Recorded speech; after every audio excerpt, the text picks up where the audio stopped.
Hi guys, welcome back to my vlog. So thank you to those of you who are watching the second one. And for those of you who don't know who I am Gemma and I'm the owner of the Contemporary PA, which is a virtual PA and call handling service. So this is my third week of being the Contemporary PA and out on my own. And got some really good news. I got my third client. So 3 clients, 3 weeks, pretty good going. Really happy with myself. I'm really happy with where things are going. So I'm very excited. Hopefully by January we might be able to say that we're on the 10th client, which would be great. Have however run into a little bit of trouble today, and it's still not sorted right now, so I'm a little bit stressed. So I do have a call handling element of the services, and the idea is that a company can divert their unanswered calls to me, or if they want to, they can divert all their calls to me, and I answer as an extension. So rather than answering as the Contemporary PA, I would answer as such and such solicitors or so and so accountants.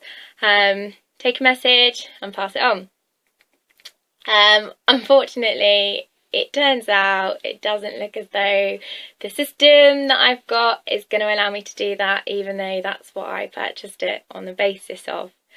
So I'm not overly impressed right now, a little bit stressed out, a little bit worried because my client was a call handling client, so I'm having to kind of guess right now who's calling for them and who's calling for me. The most important thing is obviously to explain to your clients what's going on and to be quite honest with them, because then it gives them the chance, if they want to go and find a different service provider, they can, or they might stick it out with you. It's not the worst thing in the world, but some companies obviously don't want you to know, or don't want their clients to know, that they outsource their calls. A lot of clients are still very traditional and want to know that they're getting through to the right people and that their messages are being passed on. So yeah, it's not ideal.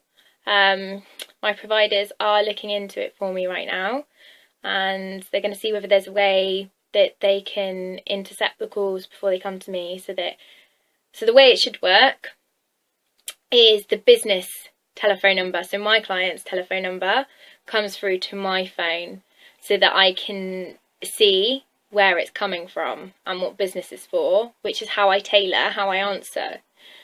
That's not happening. What's happening is the original caller ID, so their client, I'm getting their number come through to my system. So I can't tell who's calling for me or who's calling for my client.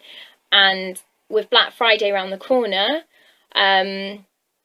I had some really cool offers on my telephone call handling going on and available, but if I get inundated with people wanting to take me up on that, right now I just wouldn't be able to provide the service, because I can have 10 people who all want me to answer with their company name, and I wouldn't be able to tell the difference. So I'm a little bit worried because Black Friday is about, I think it's 2 weeks tomorrow. So I am really stressed. As I say, they're looking into it for me to see whether there's a way around it. If not, then my next move, which I have been doing a little bit this morning, but I need to do a bit more, is to actually research a company that can provide that facility for me, and then get myself set up on that quickly, to be honest. Again, there's worry with that because it's whether or not I can take my digital telephone number with me. It's what's on all my stationery, it's on my pop-up banner, it's on my website, it's how people are recognising me already. So I need to be able to keep that number ideally, and transfer it across. So yeah, it's going to be a hectic 48 hours until I can get it sorted. So So I'm sorry if this seems rushed or if I don't seem quite with it. I'm, as I say, a little bit stressed and want to get things sorted so I can just be up and running. I want to be able to provide the service that I've sold to my clients. I want to be able to get myself out there and sell more, because right now I'm not happy selling my call handling when I can't even do it. And it would be really embarrassing to have to turn around to people who've already taken it up and say, well, actually, I'm sorry, but can't do it after all. I was missold my product. It's not great. But fingers crossed, we'll get things sorted. Another problem I ran into this week was the old Mac versus Microsoft debate. So most of you may not have this problem. If you're a virtual PA, I guarantee you will come across this problem. So a lot of people like to use Apple products, including the Macs. They're great for designers. They're great for media teams.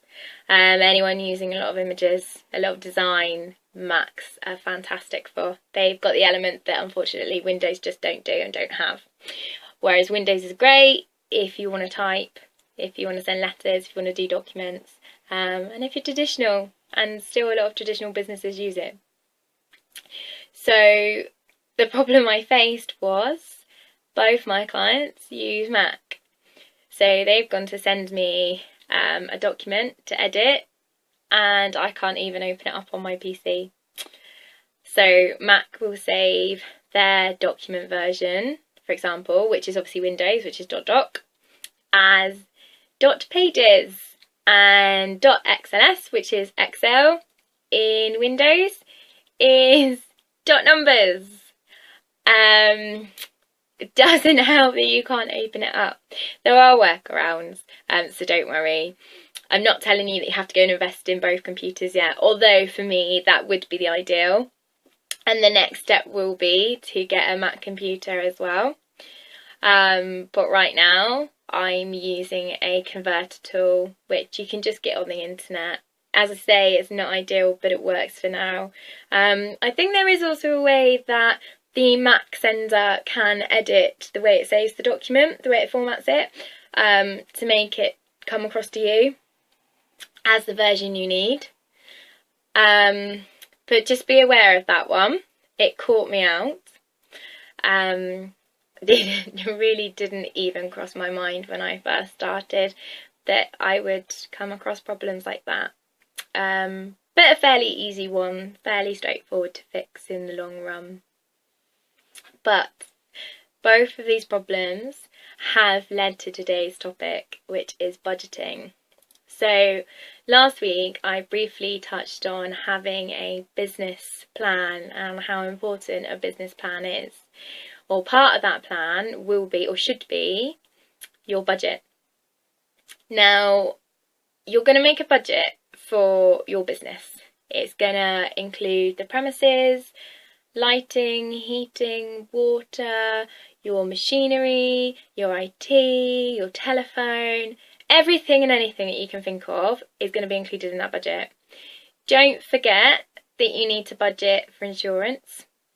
So that's your business insurance, that's your car insurance. You need to think about data protection, registering with them. It's only £35 a month, but don't forget to do it if you need to. Log onto their website, onto the ICO website, and they'll certainly tell you. There's a little quiz that you can go through and answer a few questions, and at the end of it they tell you whether or not you need to be registering with them. But again, it's an expense that I completely didn't even think about, just completely forgot. Your car. Your car is going to be your best friend whilst you're launching. It gets you to your clients, it gets you to your networking, let alone all the personal stuff. So don't forget to budget in there petrol, servicing, MOT, insurance, tax. What if it breaks down? Don't forget to budget for all that as well. And I would suggest having a rainy day budget. And this is what I found out today. Luckily for me, I did over budget on a lot of the things. My budget I set for a certain period of time, and I knew a certain amount of money would allow me to do what I'm doing until that point. And on top of that, I made sure I had a little bit extra. And today just reiterates to me why I did that. I could now be facing that I've made an outlay for my telephones, and I could have to start from scratch again completely. And it's just reminded me why I had that budget, why I had that rainy day budget. So I can't reiterate enough. Don't just have a budget on what you can survive on for a certain amount of time. Make sure that there is an overspill for that. There would be nothing worse than a van breaking down or your laptop crashing, and then not being able to buy it or to replace it. And if that's the fundamental thing that your business is working on, you've got no other option but to stop. And you don't want that. So make sure you have your rainy day. And if you're like me and you're self-employed and this is your only income, you also need to budget for you. You need to budget for your food. You need to budget for your lifestyle. Most of us who have worked full time are very used to an income coming in, and we don't have to worry too much. So we go to the gym, we don't mind paying for our mobile phone bills, we go out for dinner, we go out drinking. It's very hard to readjust yourself from having that kind of lifestyle to a lifestyle where you can't just throw money around like that. So again, budget. Budget for you, budget for what you can survive on. Look at where you can save money. So for me, I stopped the gym membership. I go out running instead, although it's not the best time of year for it right now. But it saves me £25, £30 a month easily. My phone is up for renewal, up for upgrade. I've got an iPhone 5S, had it for about 2-3 years now. Starting to lose its battery quicker than it ever did, but it still does the job. My upgrade price was £30 a month extra. I just don't need it right now. So you're going to be making what seems to be sacrifices, but remember why you're doing it. And there are ways to do it, and you'll be amazed at how much you can save. Just cutting back on eating out once a week makes a huge difference. But just make sure that you're budgeting, as I say, for you as well as your business. Hand in hand with that, it means keeping your accounts up to date. So I know a few people who are terrible at doing their accounts, and they look at them maybe every couple of months. Just don't do it. You're making more work for yourself. I check mine no less than every 2 weeks. If I can, I try to check them every week, and try to stay on top of them. Not only will it help me when I do my return, and I know I've got all the receipts where they need to be, and I've not forgotten any expenses or anything. It helps me see where I'm spending my money, which helps me re-look at my budget to see whether I'm spending more than I should be, whether certain things are costing me more, whether certain areas are costing me less, and I can reevaluate and readjust that budget, because although it's an idea, it's a plan, it is how much you can survive on for a certain period of time, you can also be flexible on that. So if you find that you are needing to increase expenditure for something else, you can, but remember then you need to cut back on something else. So budget and accounts go hand in hand. Some people do accounts by hand, some people make their own spreadsheets, and some people use software that you can get online. For me, I'm super organised. I guess that's why I do the job I do. But I actually keep 2 sets of accounts. And yes, they look exactly the same because they've got exactly the same expenditure and exactly the same income on them. However, one of them is based online and is connected to my bank account. I wouldn't have purchased it. It's about £300 a year, but it came free with my business account. And I love it. I absolutely love it. It's totally worth the money. It's called Free Agent, and it links to my bank account, so it can automatically update expenses or money coming in, and it generates my invoices, so it knows how much I'm expecting to come in, and as long as people fill their references incorrectly, it will automatically assign it to one of my invoices, which is fantastic. Although I do go in and check, obviously, just to make sure it's done it right. I can upload all my receipts, so they're all there in one place as well, which is great. And it gives me an overview, which I don't get with my manual system.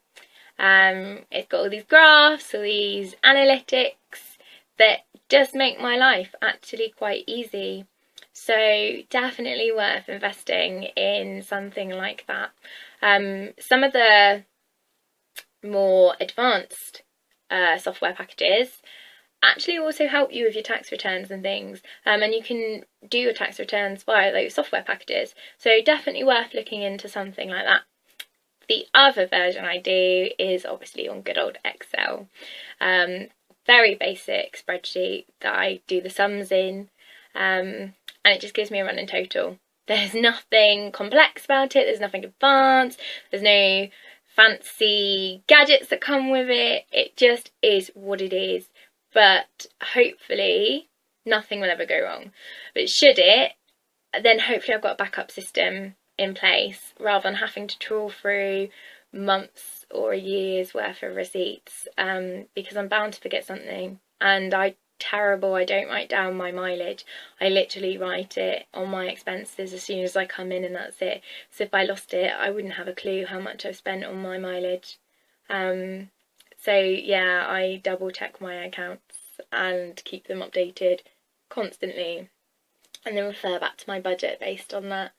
And if you take anything away from today, it will just be to make sure that you are keeping an eye on your finances, that you know what you're spending, you know what you're spending on, and that rainy day pot. Make sure you have a rainy day pot for that rainy day, because unfortunately, just with normal life in business, things will go wrong, you will face issues, and at the time it's really stressful. And if you can even take away one element, such as how can I afford to replace all of this, it's going to take a little bit of stress away. So yeah, make sure that you've got your rainy day pot. And fingers crossed you never need to use it, but you never know.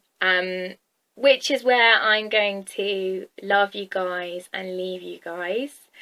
I need to go and check up with my IT guys and see how we're doing. See whether they found a fix for my problem yet, which I'm really, really hoping they have. Or I need to go and make a few phone calls and look into some of the software packages I have found that should hopefully address the issues that I'm having. Black Friday, of course, is around the corner, and for many businesses it's a great opportunity to generate new customers. You incentivize them by giving them offers that make them impulse buy.